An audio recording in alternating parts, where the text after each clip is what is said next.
This is the Resilient Schools podcast on the B Podcast Network. I'm the creator, Jethro Jones. In this podcast, we help schools become resilient, which means that they are able to adapt and overcome any situation that presents itself. Enjoy the show. This episode is from a previous interview that I did on the Transformative Principal podcast, and I'm collecting all of my trauma-informed podcasts and resources here on this feed. So if you're interested in more of that stuff, stay tuned to future episodes where we talk about how schools can be resilient. And to get access to everything that I've got around trauma-informed practices in schools and resilient schools, go to resilientschools.com and then connect with me by putting your email in at the bottom of the page. Now, here's our episode from the vault. And I'm excited to have on the podcast today Matthew Portell, who is a principal in Nashville, and he was actually just selected by Franklin Covey Education as a Leader in Me Community Champion in recognition of his outstanding work, which is just fantastic. Thanks. I appreciate the ability to chat with you.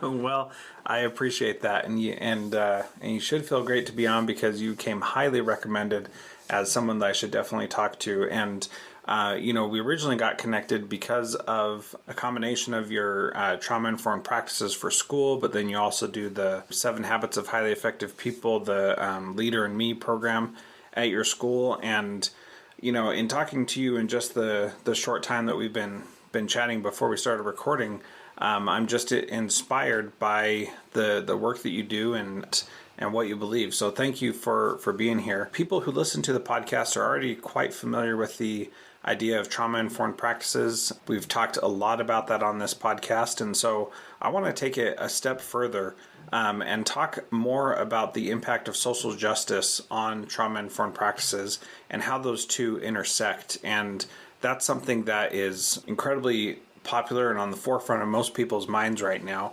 So can you talk to us about how those two things intersect? Absolutely. I will openly say I am a white male, so my perspective is interesting, to say the least. And I think people find it ironic often that this conversation I'm having about social justice, but I will tell you this conversation has been happening for years. And anybody that follows any of the work of my school will understand that we've been talking about understanding social justice for years, especially within the context of how schools operate and what that looks like as a unfortunate preparation for the juvenile or adult justice systems. But what that looks like to me is understanding the impact of trauma as a whole, and not seeing trauma as an event, a specific event that necessarily had to happen to me in a specific period of time, and understanding the power of intergenerational transmission of trauma as well as the epigenetics.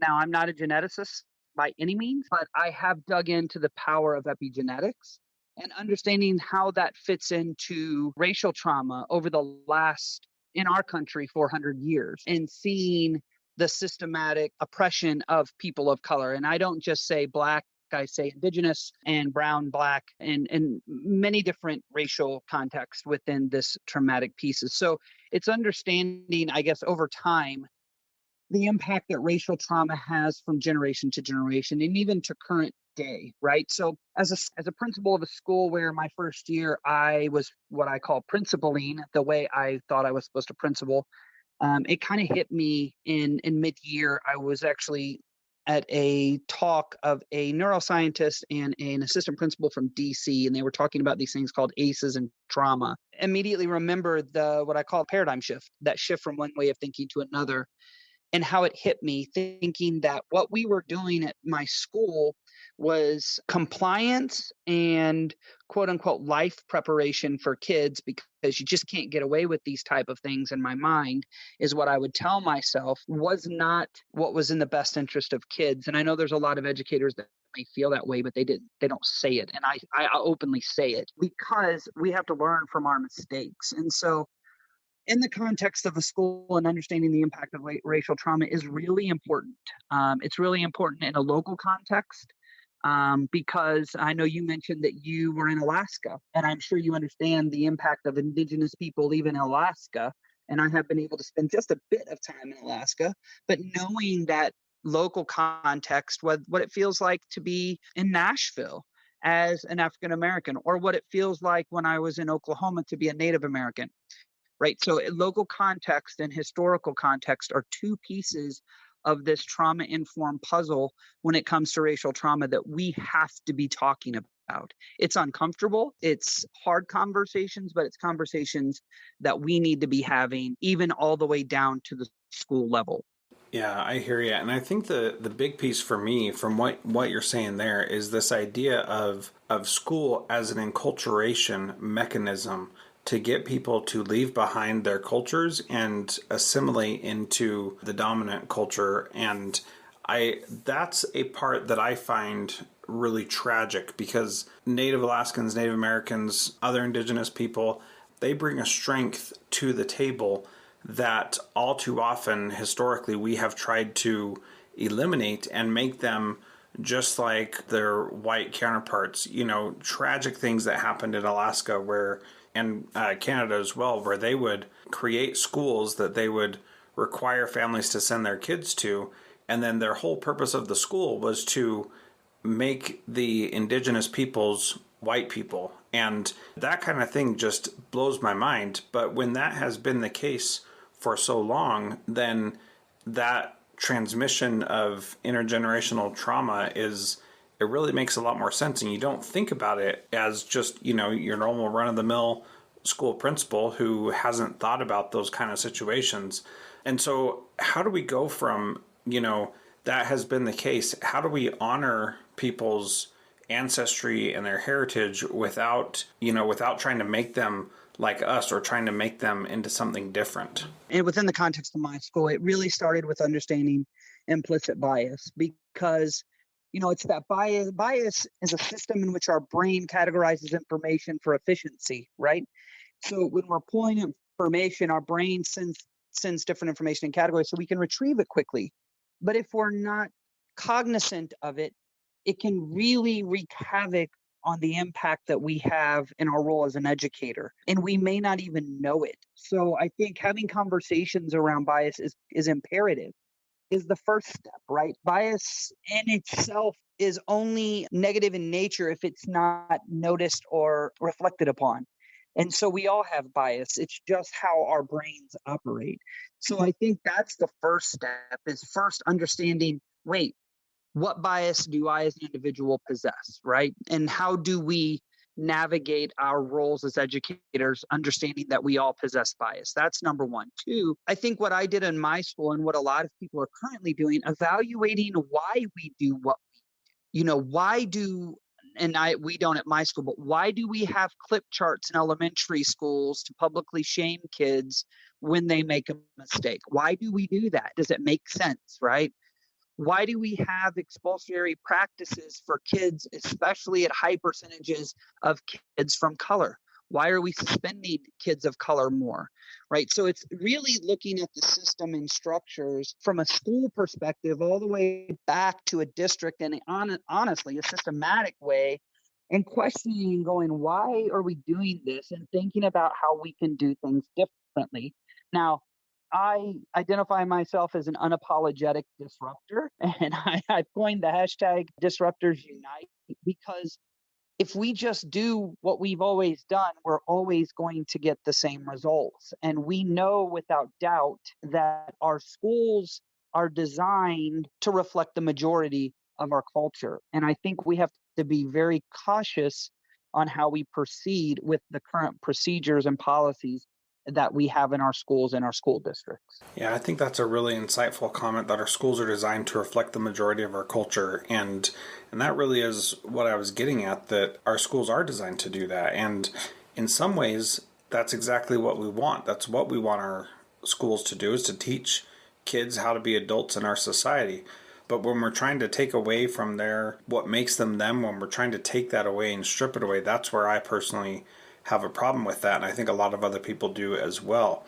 And so that idea of, let's shift to talking about student behavior for a minute. You mentioned before that if we see behavior as a lagging skill instead of a personal choice, that really changes how we approach that behavior. And so, like, behavior is one of those things where we're trying to teach them how to behave appropriately. And so, if a kid is yelling and fighting all the time, that's not how we want appropriate adults to interact out in the world, even though many of them do. How do we help make that change in behavior without then stripping away what makes them them? So, first, what I always say is by punishing kids to prepare them for a real world is skewed because the world is harsh and they can't do this in the world. What I say is we need to change the system, prepare for kids who need support. And so, what I would say in that is if we live with positive regard for our kids, and understand the impact of trauma. And I say trauma in a big picture standpoint. I mean, big trauma. That means those abuses, whether physical, whether emotional, whether it's the incarceration of a loved one, whether it is divorce. There's ACEs, which are those 10 indicators of trauma that many people know about, but there's also those things that we just talked about, which is racial trauma, which is local context, which could be a variety. Poverty is something that impacts kids. When we put the norms of ourselves onto kids that aren't in situations, or some of us have experienced trauma. So we may be putting norms on them because we've been in that space and we think this is what's best. We have to be cautious when you don't understand or we're not understanding the neurodevelopment and the development of a child who has or are experienced trauma. There's a reason that 85% of kids who are in foster care end up not in college. There's a reason why all of these systems and structures are made and a large group of students are failing. And so understanding the impact of trauma is first, right? And if we look at a kid is doing the best they can, and I say this all the time. For example, we had a child that came into my school that was on 100. And I mean, from the moment they walked in until the moment they left. As we sat down with the parent, this child was adopted out of foster care, and this child had experienced things that you and I and most human beings could not comprehend, right? And punishing that child for his reactiveness would never change the behavior. And let's be honest, behavioral standpoint in a school hasn't worked for a long time for many people. And I say that because as a principal, I'm one of them. Didn't start teaching until I was 26 years old. And it was due to my experience of school and thinking, one, I didn't have the capacity, and two, I was nothing but trouble. And many people have experienced that. So when we're looking at gifts of kids, and I love that you mentioned the leader in me, because it truly aligns to what I'm saying about seeing each individual child's capacity. It's focused on the strengths of a child and empowerment. So in my school, we teach the 7 habits of highly effective people. We focus on building kids' leadership skills because every kid possesses genius. If I focus solely on compliance and rules and every kid doing what we say they need to do, we're missing the mark on a lot of kids. And so I think going back to what you asked about the lagging skills, when we understand development, when we understand neurodevelopment, when we understand the impact of trauma, and when we understand the impact of strong, stable, nurturing relationships and the impact that can have on each individual child and relationships, that then has to become our priority. And that's where at my school, that's where we are. We've learned that clip charts in the classroom are actually detrimental, but not just to the kid who's always clipping down, because I was the kid on purple or ivory or black or whatever the bottom was. I was that kid, but also for the community of kids. When public shaming becomes a norm in a school, it really can have major damage. And so when we look at kids as skill building and we look at them with gaps in their skills, it takes that personal piece of they're doing it to me, they're doing it to the school, they're doing it to our classmates. It takes that away. And I can tell you over time, we have decreased our student office referrals by 96% over the last 4 years. Part of it isn't because the behaviors are always gone. It's because the teachers are looking at the child and their specific need, and we're catering our supports to those specific needs. We're not sending kids home. I didn't suspend a single kid last year. I only suspended one the year before, and that was only so we could create a safety plan because we believe that it's our duty and the power of our relationships that will shift the paradigm for a child. Yeah, that's absolutely true, and it's one of those things where I wholly agree with you on that point, and that if we so my faith perspective is that I believe that every single person is a child of God, and they have the potential to become like God, and that is that's a known quantity for me. And so when I look at kids and see their potential to become amazing human beings, that helps me change how I see them. They're not kids who are punks who are trying to do bad things. They are human beings who are learning how to get to that potential that is impossible to describe. And by having that approach, I see these kids who come in the door who have had trauma, who have had bad experiences, who've had bad experiences at school, who have made really bad choices, not as, kids who can never be any better, but more as kids who have limitless potential. And that's what I want to show for them and help them discover themselves. I mean, if you can discover for yourself the potential that you have, then it's incredible what you can do with your life. And there's pretty much nothing that can stand in your way, which I think is just incredibly amazing. That resonates with me a lot because, I speak internationally. I speak around the country. And one of the things that I say when I speak is the biggest irony of me speaking to people is my whole educational career, I was told to be quiet and that I didn't have anything to say. And that if someone would have recognized that potential, not that I wouldn't be anywhere that I am now, but it's like, wow, what an experience school could have been. And I think that's true. And here's the fact: every kid possesses greatness, and every kid has unique gifts. And that's a fact. And it doesn't matter if they've experienced trauma or they have never experienced trauma. And at school, it's our goal and our duty to pull that out of kids. And what says that less than when a kid makes a mistake? And I can tell you, we've had some very challenging kids. Matter of fact, we have a large population of kids with, we don't even call them challenges, to be honest, we call them opportunities. And to say you have to go home because you made this mistake, or you responded in this way because right now I know that you're literally sleeping in a car, all that does is continue that cycle of low self-worth and self-doubt. And then what I always hear is, well, what about the other kids? Kids deserve. And I hear that, but I can also tell you that it's not our kids that want to see other kids punished, or our kids that are wanting other kids. When we ask them, because we do use a restorative process and a true one where every kid has a voice. And if the kid was hit, that kid has a voice in the conversation, just like the child who may have hit. And it's done on a private level in a small area. The kids rarely, and I mean, when I say rarely, I mean 95% want that other kid punished. What we hear and what we see and what we feel is the kids want that child to get the quote unquote help, right? And so even from a high school standpoint, at my school district, they brought high school kids into our principal meeting. Mind you, we have 178 schools in my district and almost 90,000 students. And as we sit down with these high school students, we ask some of these questions. What do you feel needs to happen with kids who, aren't complying with the rules or aren't? And not one kid that we talked to wanted kids to be put out of school.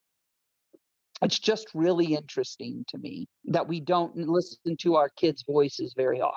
Right. And listening to our kids' voices is so important because they can give us the insight that we honestly don't have. And what I appreciate about that anecdote about that is that happens all over the place. Anytime you take the time to listen to kids say what should happen in those situations, they almost never say the kid should be kicked out of school, because they don't want to see that kid out of school. Now, sometimes they'll say, I'm afraid, when that kid is around, especially with younger kids. But then when you get down to it and you ask them, well, why are you afraid? Because that kid hurts other kids. And what would you do if that happened to you? Well, I would go find an adult and they would help me. And so do you think that kid is a bad person because they hurt people? Sometimes they'll say yes, but more often than not, they'll say, no, they're just making a bad choice. And it's like, whoa, from the mouth of babes. Like, that's crazy. They totally get it. They don't think the kid is bad because they're doing something bad. They think they see that potential that student has, even when we adults can't see it. And I think you're spot on about that idea that it's typically the adults who want those kids out of the school. And so how do you have these conversations with adults to where they can start saying it's okay that we're not suspending kids? Because for me personally, that's been a huge challenge in every school that I've been a principal in. Oh, I think honestly it takes time, to be quite honest. And it takes a leadership team to take a firm stance. But I think before all of that has to happen, you have to build the why. Why aren't we suspending? Here's what I learned early on when we began this transformation of my school is that teachers, just like kids, were doing the best they could, right? That teachers were using the minimal tools in their toolbox to handle the students who had the most opportunity for growth. And so, in the same regard as our kids, I try to operate in the same regard for our teachers. And so, what we started with was we built the why. Why do some students bring this baggage? What does it look like? What is the impact? What's the neurodevelopment? What is de escalation? And I think you know as well as I do, there's a lot of schools that don't even talk about how to de escalate a child verbally, right? Or non verbally. And I think we're doing a disservice to our educators when we're not providing them this platform and information when it comes to here's how to de-escalate a child. Then what I learned is in my role as a principal, I have to support the adults in my building as much, if not more, than I have to support the children. Because I have a quote that is surfaced all around social media that I said in a talk that I gave, and it was an escalated adult cannot de-escalate an escalated child, right?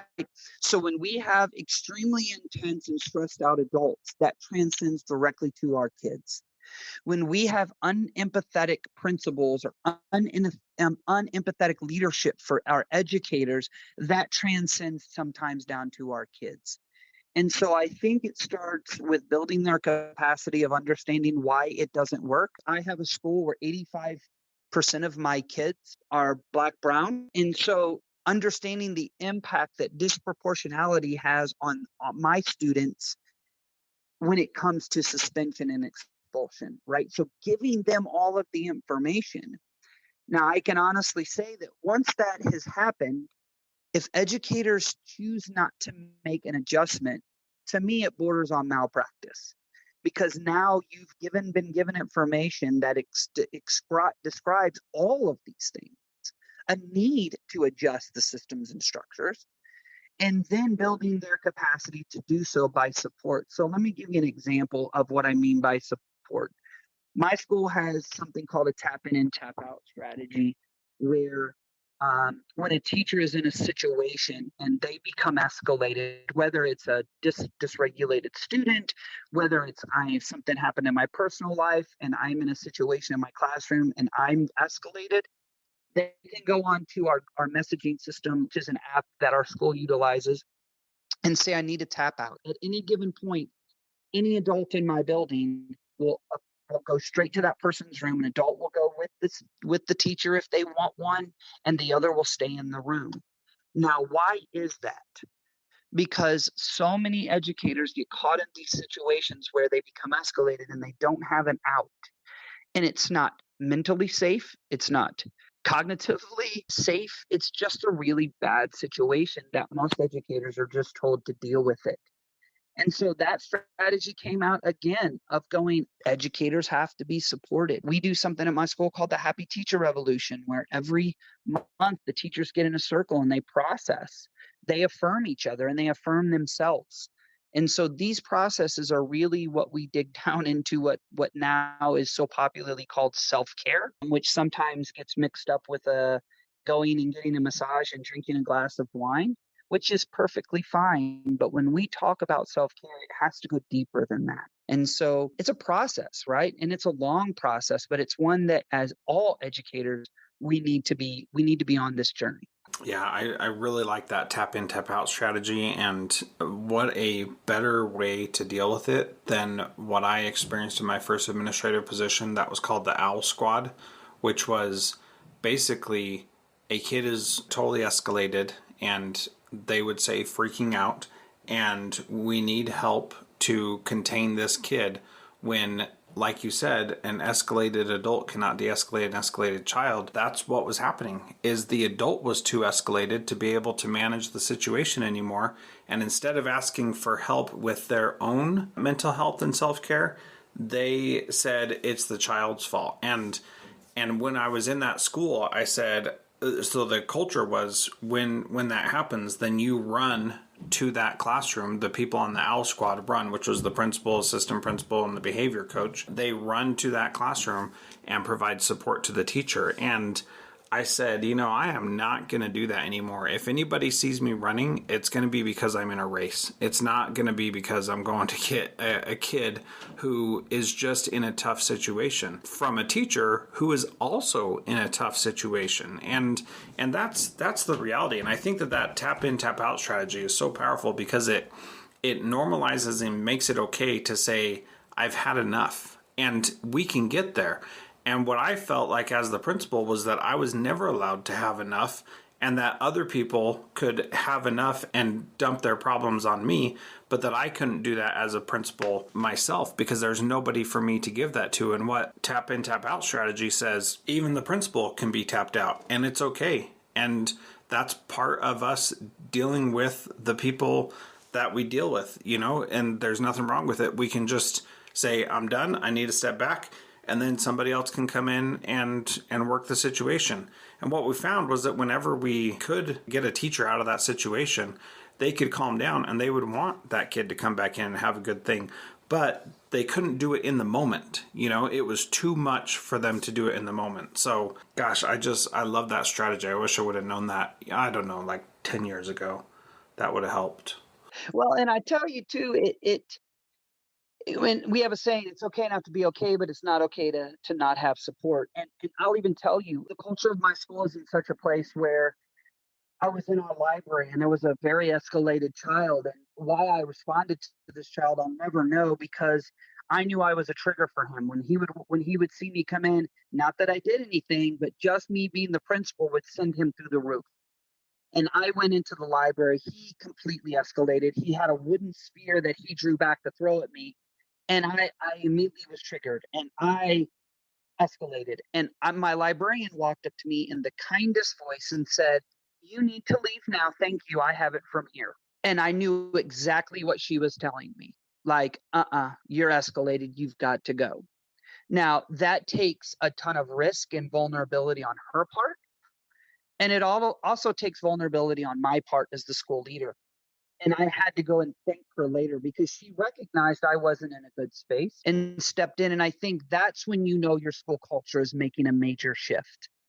I also will say, when it comes to vulnerability, I'm very vulnerable with my staff. And I think that's a quality of leadership so many people are terrified of when saying, and I've stood in front of my staff and said, I'm not okay right now. And let me explain to you why. And I can tell you, they wrap themselves around me just as my team does with individual teachers. And so some people aren't willing to take that risk because they think leadership, is a space in which we're supposed to bear all of the weight. And I've learned in my short 6 years as a principal, I can't handle that weight. It's just way too much. And so having a team that surrounds us, that allows us to be vulnerable and also ask for support is imperative. Yeah, absolutely. And kudos to you for setting up a culture like that in your school. Kudos to that librarian for noticing when things are happening, that's so, so powerful. And it really does make a difference. So the last question I ask, Matthew, is what is one thing that a principal can do this week to be a transformative principal like you? I think what it would be is it comes down to on the strength finder, it's activator, right? And I think what I would encourage principals is don't wait for somebody else to do it or try it. Whatever that is in your space, and Lord knows right now, we all have a ton of opportunity to try something new given the status of many of our schools. And what I would say is take that activator, try it, and if it doesn't work, it's okay. And so what I challenge all leaders is to step in that space of vulnerability and try something that would be in the best interest of your students, your families, and your teachers, and stand there in confidence and support them, all of them, through whatever decision you make. Because let's be honest, right now, it is a hard time to be an educator, and it is definitely a very challenging time to be a principal. Yeah, absolutely, 100%. Before we go, can you talk a little bit about your Trauma Informed Educators Network Facebook group and your podcast that came out of that as well? Sure. So I guess it's been a couple years ago. I started a Facebook group in hopes of creating a connection for educators around understanding and becoming trauma informed, not knowing that it would grow to what now is 27,000, almost 27,000 people. And it is called the Trauma Informed Educators Network. Out of that, I learned that I love learning from people. So I started a podcast in September of 2019 called the Trauma Informed Educators Network Podcast. I do not have anywhere near your episode number. I was jealous when I heard I'm 357, but I have been able to speak to some experts in the field, which include Dr. Bruce Perry, Dr. Ross Green, Dr. Lori DeSaltis. I mean, there's been a lot. So there's a lot of information. And then out of that, we also have the Trauma Informed Educators Network Conference, which unfortunately we had to suspend this year, but we will be back in July of 2021. It's a small little conference of 200 people. We have what's called home groups. So you stick with the same group of people and process all of the learning that you have 4 times throughout 2 days. Everybody leaves with connections and inspired. It's a pretty awesome little experience. I appreciate you taking the time to share your wisdom with us today. I appreciate the opportunity. Thank you.